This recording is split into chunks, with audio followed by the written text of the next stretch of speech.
home prices. We're talking about home prices. Yes. Okay. Let's rewind to 12 months ago. A lot of people were saying that they thought home prices were going to level off, maybe even come down a little bit. Some right? did. Yep. What and what happened again? That did not happen. Yeah. So home prices went up by how much again per our stats or year over year? Almost 8%. 8%. Yep. So if we look at that, today, and we are predicting what's going to happen a year from now, then what are you going to say? What's your prediction? 6 to 8. 6 to 8 again? Yep. Yeah. I see the same thing too, just because the inventory is so low. There's no way that we can catch up with the inventory enough. Yeah. Even with rates going up to where they're at, there's just no way that we can get enough inventory that's going to hold off home prices. They're going to continue to go up. So the one thing I want to bring up is a lot of people are like, well, it's a bad time to buy because rates are higher and home prices are higher. Like you get hit double whammy, right? But you got to look at it like, what are my options? I got to live somewhere. So do I buy now, or do I sign another year lease and buy next year? So when it comes to home prices, I truly believe they're going to be higher next year again. So I think you're gonna pay more for that exact same house if you do wait another year. I agree. And so, but the whole rate thing is different, because once you buy a house, you've paid that price for that house. You can't go back and pay a lower price. Right. But on rates, you can get a lower rate. You're not, quote unquote, stuck with the rate that you get when you purchase it, because if rates go down, you can always refinance and get lower money, right? Cheaper money.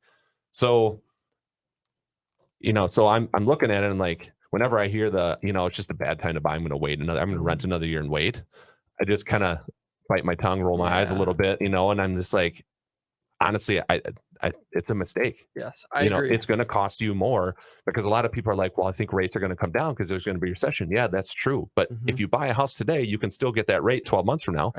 18 months from now, you can refinance to that rate. That's right. But if you wait 12 to 18 months until rates get there, you're paying another 6 to 8% higher for that house. You are. And think about all the money that you're throwing away in rent, and your rents are at all-time highs right now. And so I agree with that 100%. That's a great point, though, because I think a lot of times in real estate, people think in this 30-year term, right? I'm buying this house and I'm stuck for 30 years with, the house or the rate or whatever the case is. Well, I mean, folks move on average every 7 years.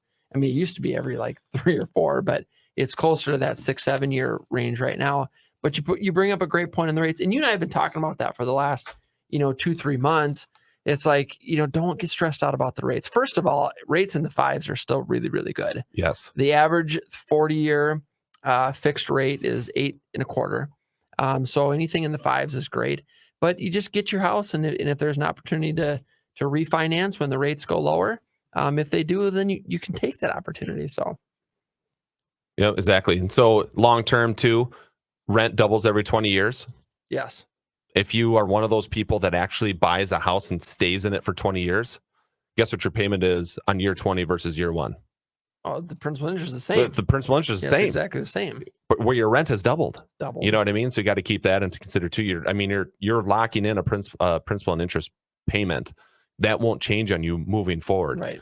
So inflation goes up, the economy changes, things like that. Well, you're on a house payment from back in, if you bought today, you're paying a house payment from 2022, where in 2040, you're going to be paying however much more, because of those different factors. So it's, and the rent stuff. I mean, we've seen we've heard stories of people, rents doubling in the last 5 years.